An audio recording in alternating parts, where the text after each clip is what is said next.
কেমন আছেন সবাই? আশা করছি ভালো আছেন। আরব আমিরাত প্রবাসীদের আজকের ব্রেকিং নিউজ। এই মুহূর্তে আরব আমিরাতের কোন কোন ভিসা চালু রয়েছে, কোন কোন ভিসা বর্তমানে বন্ধ রয়েছে। বর্তমানে আরব আমিরাতে কি আপনি বাংলাদেশ থেকে সরাসরি যেতে পারবেন নাকি যেতে পারবেন না, এই বিষয়ে অনেকেই আমাদের কাছে প্রশ্ন করেছেন, অনেকেই জিজ্ঞেস করেছেন। বর্তমানে আরব আমিরাতের কোন কোন ভিসা চালু আছে, কোন কোন ভিসা বর্তমানে বন্ধ রয়েছে। এই মুহূর্তে বর্তমানে আরব আমিরাতের লেবার ক্যাটাগরির ভিসা বন্ধ রয়েছে। লেবার ভিসায় আরব আমিরাতে এই মুহূর্তে বর্তমানে বাংলাদেশ থেকে কেউ যেতে পারবেন না। অথচ আমরা বর্তমানে আরব আমিরাতে ভিজিট ভিসায় যাওয়ার জন্য অনেকেই কী করেই বর্তমানে আবেদন করছি। বর্তমানে আরব আমিরাতে সরাসরি বাংলাদেশ থেকে ভিজিট ভিসায় যাওয়া যাচ্ছে না, অর্থাৎ আপনি বাংলাদেশ থেকে নিজে নিজে ভিজিট ভিসার জন্য আবেদন করেও ভিজিট ভিসায় যেতে পারবেন না।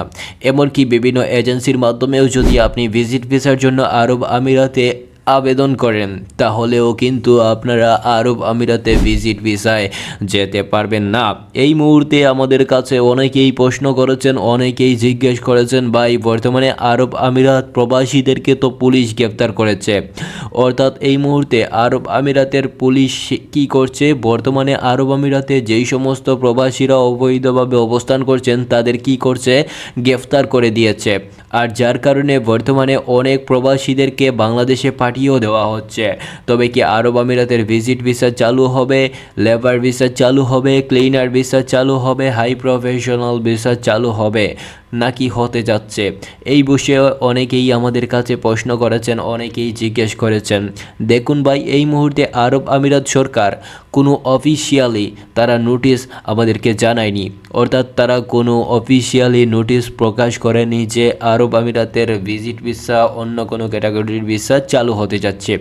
তার মানে এই মুহূর্তে বর্তমানে আরব আমিরাত সরকার কোনো ধরনের ভিসা বর্তমানে বাংলাদেশিদের জন্য চালুও করেনি, চালু করার যে সিদ্ধান্ত সেটাও তারা উল্লেখ করেনি।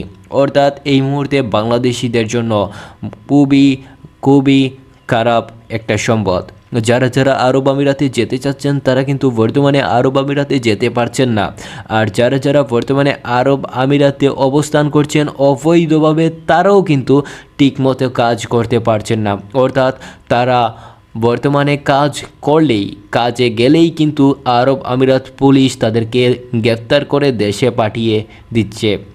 বর্তমানে আরব আমিরাতের গুরুত্বপূর্ণ আরও তথ্য জানতে চাইলে আমাদের চ্যানেলটি সাবস্ক্রাইব করে রাখবেন, কেননা আমাদের এই চ্যানেলের সঠিক আপডেট দেওয়ার চেষ্টা করব। ধন্যবাদ সবাইকে।